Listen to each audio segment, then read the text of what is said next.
you love candy but you're trying to lose weight, these Sour Patch Kids are only 1 calorie. Gives me an idea.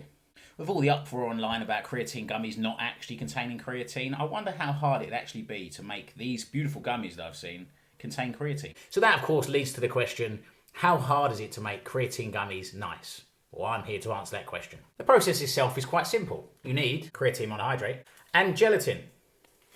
That's about it. The rest of the stuff you add, it will add to the flavour to make it more sour or sweet. For sweetness, I've got some of this. And for the sourness, some citric acid. Just to give you a thing of what citric acid actually tastes like. It's the bitter element of like these. So what you gotta do is get all them ingredients and add them to boiling water and stir. And now for the toppings for that nice coat you get with sour gummies, I'm gonna use some of these. I'm using double the amount I actually need just to, you know, fully research how hard it is. Will that make any difference? Who knows? And they go in the fridge. Now for the topping, as that dries, I'm now going to add some of these. Just to add some more sugar to the mix, you know. I'm fairly new to these, by the way, but they are very nice. Unbelievably moreish. And some more citric acid. Don't worry, if it goes wrong, I'll just use some of the dib dabs. It's fine. Touch more sweetener. And after 2 hours, here we are. Slightly more jelly than I would like. I think I'd add 150 millilitres of water rather than the 200. But they're definitely starting to take the shape as if they're more like jelly babies than jelly cubes. I can definitely taste the powder of the creatine. I don't know if I could blend that up more.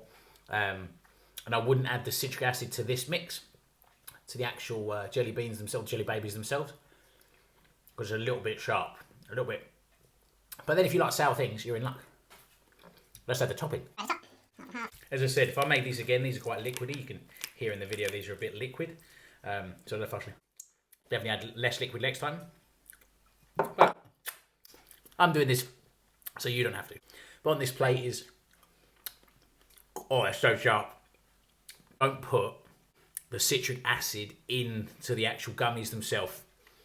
Don't do that. That was a bad choice. But here, I imagine if I put these into the freezer or added less water, I think that's what I've over-watered them.